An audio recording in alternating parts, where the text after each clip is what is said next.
Hello guys, welcome to my YouTube channel.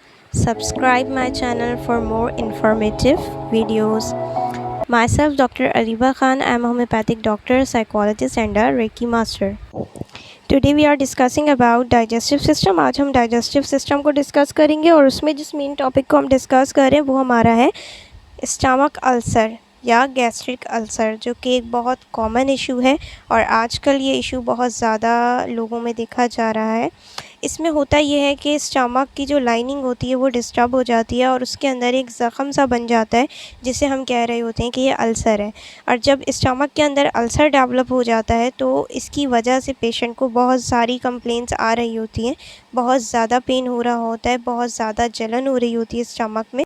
According to psychology, जो लोग ज़्यादातर stress ले रहे होते हैं उनके अंदर स्टमक अल्सर होने के चांसेस बहुत ज़्यादा हाई हो जाते हैं।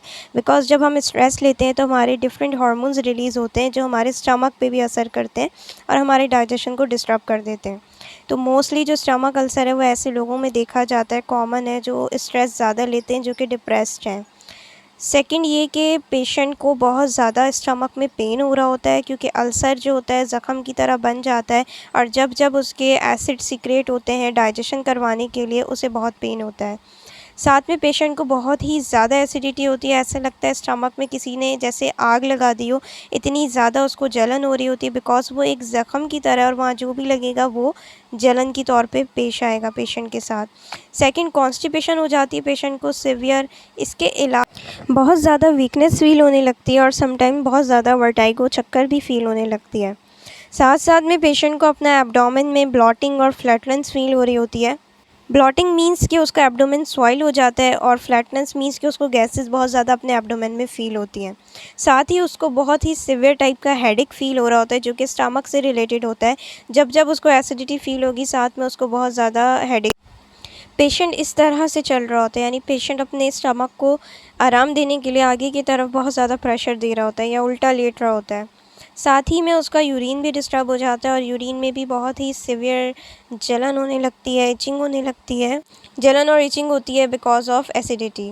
देन उसको नोज़िया और वॉमिटिंग का इशू आता है कि अगर वो कुछ भी खाए तो उसको नोज़िया और वॉमिटिंग की कंडीशन एक स्टार्ट हो जाती है और हाइपर एसिडिटी हो रही होती है।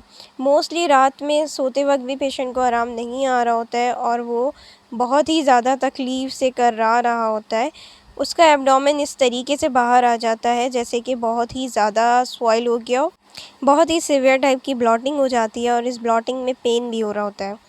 स्टमक की जो कंडीशन होती है वो इस तरह होती है कि अगर एंडोस्कोपी की जाए तो पता लग जाता है कि एक पोर्शन उसका पूरा डिस्टर्ब है और वो इस तरह, जैसे पिक्चर में दिख रहा है, एक ज़ख़म टाइप का इस तरह अल्सर बन जाता है।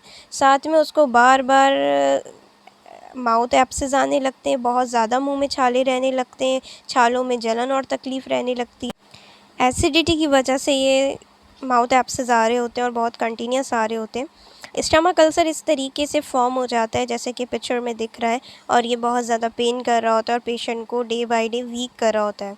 स्टमक अल्सर इसी तरीके का होता है कि वो किसी भी पोर्शन में आ सकता है, अपर पार्ट ऑफ स्टमक और लोअर पार्ट ऑफ स्टमक, और ये जहाँ भी फॉर्म होगा ये यही सारे सिम्टम दे रहा है। स्टमक अल्सर के लिए डाइट बहुत इंपॉर्टेंट पार्ट है कि डाइट को कंट्रोल करना पड़ेगा, अदरवाइज़ स्टमक अल्सर बढ़ता जाएगा।